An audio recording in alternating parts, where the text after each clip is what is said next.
morning to you. It is 7:31.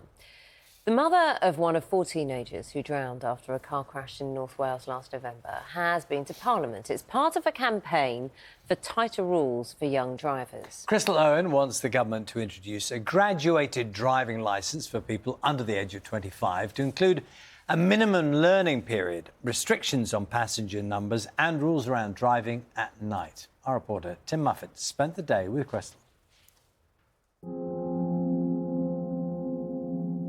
So this can affect everybody. It's a national emergency, really. Around a fifth of all fatal or serious car collisions involve young drivers. All of those pictured here died in road accidents. These are just some of our children and loved ones that would all be here if the graduated licence was law. Crystal's son Harvey is one of them. Harvey was just the loveliest boy you could ever meet. He really was. He was like a real old soul, so he was into all his old music. Harvey was 17 when last November he set off for a camping trip in North Wales with 3 friends. The car they were travelling in left this road and ended up in a ditch. All 4 were killed. I look okay on the surface, but I'm obviously not coping, and how do you ever come to terms with something like this? Crystal has come to Parliament. She wants politicians to support the campaign for graduated driving licences. She wants newly qualified young drivers to be prevented from carrying passengers aged under 25 for a year, and for learners to do a minimum of 40 hours driving in different conditions. Everybody has, this image of like these crashes happening because of boy racers and, young people doing things wrong.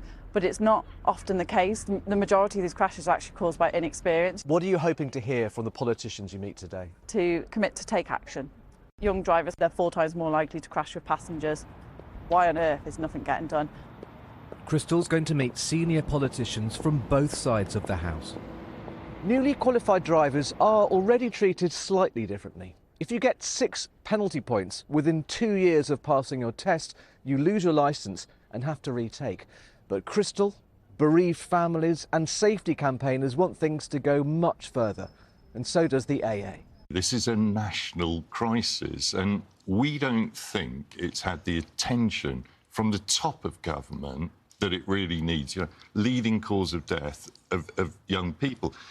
If we had 5 people dying every day on the railways or on the airlines, there'd be public inquiries, stuff would be done. Crystal's first meeting is with the Minister for Roads and Local Transport, Guy Opperman. Hi, Crystal. Lovely to meet you. How are you? So nice. That's followed by a meeting with the Shadow Transport Secretary, Louise Haigh. Obviously, there's nothing I can do to bring Harvey back now, but all I can do is raise awareness. Graduated licences are used in other countries, including the USA, Canada and Australia.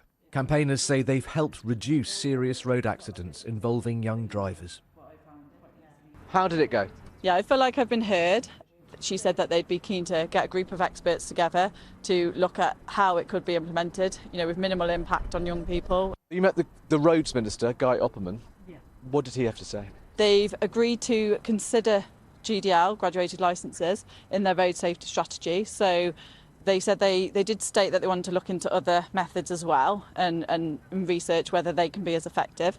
We know that they won't be as effective. We know that the graduated licence is proven. I know this law would have saved Harvey and many others. It's helping knowing that Harvey will continue to help people in his death as he did in his life.